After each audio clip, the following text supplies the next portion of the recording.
इंडी गठबंधन की महाराष्ट्र में जीत के पीछे मुस्लिम वोटों की ज्यादा वोटिंग और एक तरफा वोटिंग के साथ साथ हिंदू वोटों का बिखराव मुख्य वजह था। अब बीजेपी ने इसकी काट के लिए इंडी गठबंधन का फॉर्मूला उसी पर आजमा लिया, क्योंकि इंडी गठबंधन वोट जिहाद की बात करता है तो बीजेपी ने बटेंगे तो कटेंगे का नारा दिया। इंडी गठबंधन मुस्लिम वोटर्स को मोदी योगी के नाम से डराता है तो बीजेपी ने हिंदू वोटर्स को बताया कि जातियों से बटने से दूसरे ही फायदा उठा रहे हैं। बीजेपी ये बातें इसलिए कर रही है क्योंकि आप महाराष्ट्र में अगर वोटिंग पैटर्न देखेंगे, कैसे हिंदू जातियों में बंटकर वोट दे रहा है और कैसे मुस्लिम वोट बल्क में वोट कर रहा है, आज आपको ये कुछ फैक्ट्स के साथ बताता हूं। जैसे अगर आप महाराष्ट्र में वोटिंग पैटर्न देखेंगे लोकसभा चुनाव का, ये आपको दिखाता हूं, जरा इसको देखिए। महाराष्ट्र और ये महाराष्ट्र का आपको वोटिंग पैटर्न दिखा रहा हूं कि क्या पैटर्न दिखता है, जरा इसको आप देखिए। और ये लोकसभा का दिखा रहा हूं, लोकसभा अभी जो गया है। अपर कास्ट अगर आप देखेंगे, अपर कास्ट, उसका वोट किसको कितना पड़ा भाई? एनडीए को कितना पड़ा? एनडीए को अपर कास्ट ने 58% अपर कास्ट ने वोट किया, लेकिन इंडी गठबंधन को 38%। ये लोकसभा का आपको बता रहा हूं, ऊंची जातियों। मराठा का वोट किधर गया भाई? अगर आप मराठा वोट बैंक को देखेंगे, एनडीए को गया 46% और इंडी गठबंधन को गया 39%। यहां भी एनडीए आगे। ओबीसी का वोट किसको गया भाई लोकसभा चुनाव में? ओबीसी का वोट भी एनडीए को गया 50% और इंडी गठबंधन को गया 39%। यानी अगर आप यहां भी देखेंगे तो दोनों के बीच में एनडीए को ही बढ़त दिखती है, लेकिन बहुत ज्यादा फर्क नहीं है। अगर आप देखेंगे दलित का वोट किसको गया, दलित का वोट अगर आप देखेंगे तो यहां एनडीए 35% पर है और जो इंडी अलायंस है वो 46% पे रहा था लोकसभा चुनाव में। आदिवासी का वोट किसको गया? आदिवासी का वोट अगर आप देखेंगे, आदिवासी का वोट एनडीए को 35% गया और इंडी गठबंधन को 55% गया। आप देखेंगे कि ओबीसी, दलित, आदिवासी, अपर कास्ट में से किसी वर्ग ने भी एक तरफा वोटिंग नहीं की है। सब आप देख रहे हैं, सब मिला जुला के बटा 35, 55, 35, 46, 50, 39 ऐसा मामला है। लेकिन मुस्लिम वोटों का पैटर्न इससे बिल्कुल अलग है। लोकसभा चुनाव में मुस्लिम वोटों ने कैसे एक मुश्त इंडी गठबंधन के पक्ष में वोट किया, अब आपको इसका आंकड़ा दिखाता हूं। यह तो आपने देख लिया, अब जरा देखिए। अगर आप देखेंगे कि मुसलमानों ने लोकसभा चुनाव में कैसे वोट किया था, यह देखिए मुस्लिम वोट, उसका आंकड़ा अब आप देखिए। मुस्लिम वोट एनडीए को कितना गया बॉस? एनडीए को गया मात्र 12% और इंडी अलायंस को मुस्लिम वोट गया 74%।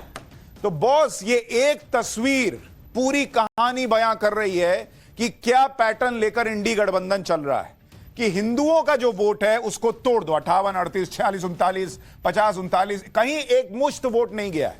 लेकिन मुसलमान का वोट आप देखिए, इंडी अलायंस 74 और एनडीए 12।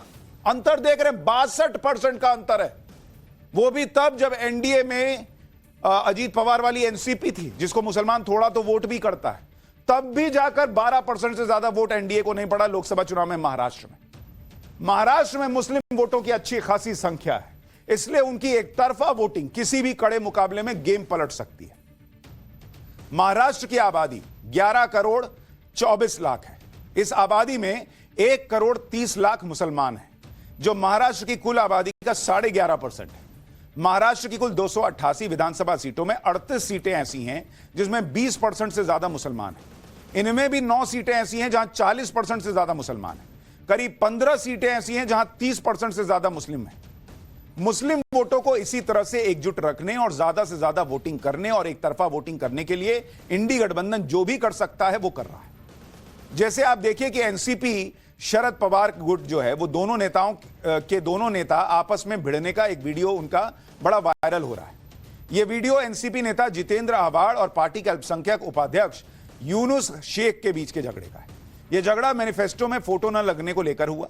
वीडियो में जितेंद्र आव्हाड ने यूनुस शेख के सामने खुद की गलती मानी। यूनुस शेख को शांत करने की कोशिश करते दिखे। आप देखिए कैसे जो जितेंद्र आवाड़ हैं वो एक तरह से हाथ जोड़ रहे हैं कि भाई माफ कर दो। देखिए, सुनिए क्या हुआ है। मेरी गलती है, कैमरा बंद करो। ये लोग कौन है और मैं कौन हूँ? मैं कौन हूँ? मेरे लिए चुपेटना भाई कौन हूँ मैं? मेरे लिए चुपेटना भाई गलती नहीं है, मेरी गलती है, मेरी नहीं है, मेरी गलती है। कैमरा बंद करो। इस वीडियो में जितेंद्र आवाड़ इसलिए डिफेंसिव मोड में थे क्योंकि वो मुंब्रा कलवा विधानसभा सीट से जीतते आ रहे हैं। यह सीट मुस्लिम बहुल है और जितेंद्र आवाड़ को यह डर होगा कि कहीं पार्टी के मुस्लिम नेता नाराज हो गए तो चुनाव में दिक्कत हो जाएगी। लोकसभा चुनाव में जो मुस्लिम वोट एक तरफा पड़े थे वो कहीं छिटक न जाए।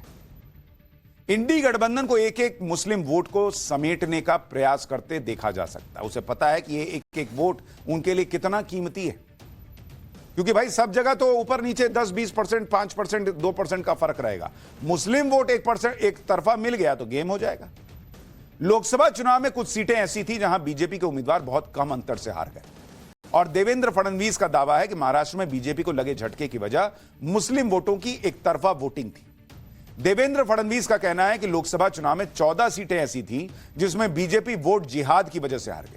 देवेंद्र फडणवीस ने धुले लोकसभा सीट का उदाहरण देते हुए कहा कि धुले में 5 विधानसभा क्षेत्रों में बीजेपी के उम्मीदवार 1,90,000 वोट से आगे चल रहे थे, लेकिन धुले की मालेगांव सेंट्रल विधानसभा सीट पर मुसलमानों ने बड़े पैमाने पर मतदान किया, जिससे बीजेपी के उम्मीदवार सिर्फ 4,000 के वोट के अंतर से हार गए। फडणवीस ने कहा कि इससे दूसरे समुदाय के लोगों का आत्मविश्वास बढ़ा है। उन्हें विश्वास हो गया है कि वो कम संख्या में भी हैं तो भी हिंदुत्व को हरा सकते हैं। फडणवीस ने दावा किया कि एक विशेष समुदाय के लोगों ने हिंदू उम्मीदवारों को हराने के लिए सामूहिक रूप से मतदान किया। फडणवीस का कहना है कि एक तरफा वोटिंग का मकसद मोदी को हटाना था, लेकिन इस बार यह वोट जिहाद काम नहीं करेगा। देवेंद्र फडणवीस जिस धुले लोकसभा सीट का जिक्र कर रहे हैं वहां से कांग्रेस की डॉक्टर शोभा दिनेश बच्चव ने चुनाव जीता। बीजेपी से 2 बार के सांसद सुभाष रामराव भामरे हार गए। अगर आप धुले लोकसभा सीट पर वोटिंग पैटर्न देखेंगे तो आपको समझ आ जाएगा कि बीजेपी के सुभाष रामराव कैसे जीतते जीतते हार गए। यह अपने आप में केस स्टडी है बॉस। क्यों बीजेपी को हिंदुओं से कहना पड़ रहा है कि मत बटो, कैसे मुसलमान वोट एक तरफा वोट पड़ता है। आज आपको इसका उदाहरण देता हूं जो देवेंद्र फडणवीस बता रहे थे। इसको आप देखिए, लोकसभा में धुले की अगर आप सीट देखेंगे, यह धुले लोकसभा की सीट है। इसमें क्या हुआ, इतना इंटरेस्टिंग है ये, अगर आप देखेंगे बहुत कमाल की चीज है ये। इस धुले लोकसभा सीट में 6 विधानसभाएं आती हैं। 6 विधानसभा सीट को अगर आप मिला देंगे तो धुले की लोकसभा सीट बनती है ये वाली। अब इसमें जरा देखिए, जब वोटों की गिनती शुरू हुई तो क्या क्या हुआ, जरा इसको आप देखिए। अब आप देखिए बीजेपी और कांग्रेस, ये 2 खाने बना देता हूं।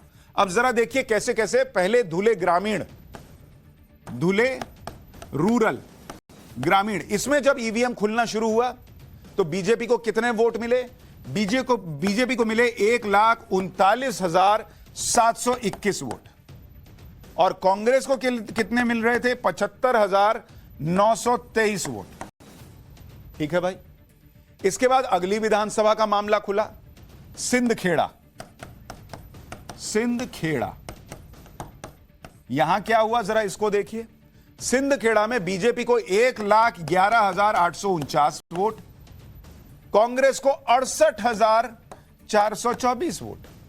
यहां भी कांग्रेस पीछे थी। फिर आया मालेगांव बाहरी, मालेगांव बाहरी का इलाका। यहां पे क्या स्थिति थी? बीजेपी 1,27,454 वोट और कांग्रेस को कितना? 72,242 वोट। फिर आया बगलान सीट, बगलान, ये एक और विधानसभा है। यहां बीजेपी को कितना वोट भाई? 1,00,166 वोट और कांग्रेस को 78,253 वोट। यहां 4 विधानसभा में ईवीएम खुल चुके हैं। चारों में बीजेपी आगे चल रही है, कांग्रेस पीछे चल रही है कुछ कुछ वोटों से। फिर खुलता है धुले का सीट, धुले विधानसभा। अब जरा धुले का हाल देखिए। धुले में भी बीजेपी आगे, 93,262 वोट बीजेपी के कैंडिडेट को मिले। कांग्रेस को मिले 78,438 वोट। अब 6 विधानसभा वाली लोकसभा है धुले, 5 पर आप देखिए बीजेपी का कैंडिडेट आगे चल रहा है कांग्रेस से, 5 विधानसभा में। फिर कांग्रेस का कैंडिडेट कैसे जीता भाई? यहां हुआ खेला आखिर में। अब जरा देखिए खेला कैसे होता है, जिसके लिए बीजेपी जो है वो कह रही है कि हिंदुओं समझो बटो मत। धुले की इन 5 सीट पर हाल देखेंगे तो इन सभी सीटों पर बीजेपी के उम्मीदवार को ज्यादा वोट मिले। इसलिए बीजेपी के उम्मीदवार सुभाष रामराव भामरे करीब 1,90,000 वोट से आगे चल रहे थे जब तक 5 विधानसभा की काउंटिंग हुई। लेकिन जब धुले लोकसभा की मालेगांव सेंट्रल सीट के वोटों की गिनती हुई, अब जरा देखिए मालेगांव सेंट्रल में क्या हुआ। इस एक विधानसभा ने पूरा गेम पलट दिया। मालेगांव सेंट्रल सीट पर बीजेपी को कितना वोट मिला और कांग्रेस को कितना, सुनिए जरा। बीजेपी को मिला 4,542 वोट, मात्र 4,542 वोट, और कांग्रेस को सिर्फ एक विधानसभा में 1,98,869 वोट बॉस। 1,98,869। आपने कभी किसी विधानसभा में ऐसी एक तरफा वोटिंग नहीं देखी होगी। 5 विधानसभा में बीजेपी आगे, 6ठे में भाई, और यहां देखिए अंतर, आप देखिए कितना कितने का, और यहां अंतर देखिए 4,000 और कहां 2 लाख के करीब वोट। मालेगांव सेंट्रल में मुस्लिम आबादी है 78.4%। यही बीजेपी कह रही है कि बॉस मुसलमान इंडी अलायंस के लिए एक तरफा बल्क में वोटिंग कर रहा है और हिंदू को बांटकर उससे वोट लिया जा रहा है। इसलिए ये पूरा चुनावी सियासी खेल जो है ना, वो हिंदुओं को बांटो और मुसलमान को जोड़ो का बना दिया गया है। एक तरफ ऐसा वोटिंग पैटर्न है और दूसरी तरफ मराठा वोट है जो इंडी गठबंधन की तरफ झुके हुए दिख रहे हैं। मुस्लिम मराठा के जोर पर इंडी गठबंधन पूरा खेल कर रहा है। मराठा वोटों का गणित यह है कि राज्य में 28 से 30% आबादी मराठा समुदाय की। राज्य में 100 से 110 सीटों पर मराठा समुदाय का प्रभाव है। राज्य में अब तक हुए 19 मुख्यमंत्रियों में से 12 मराठा समुदाय से रहे।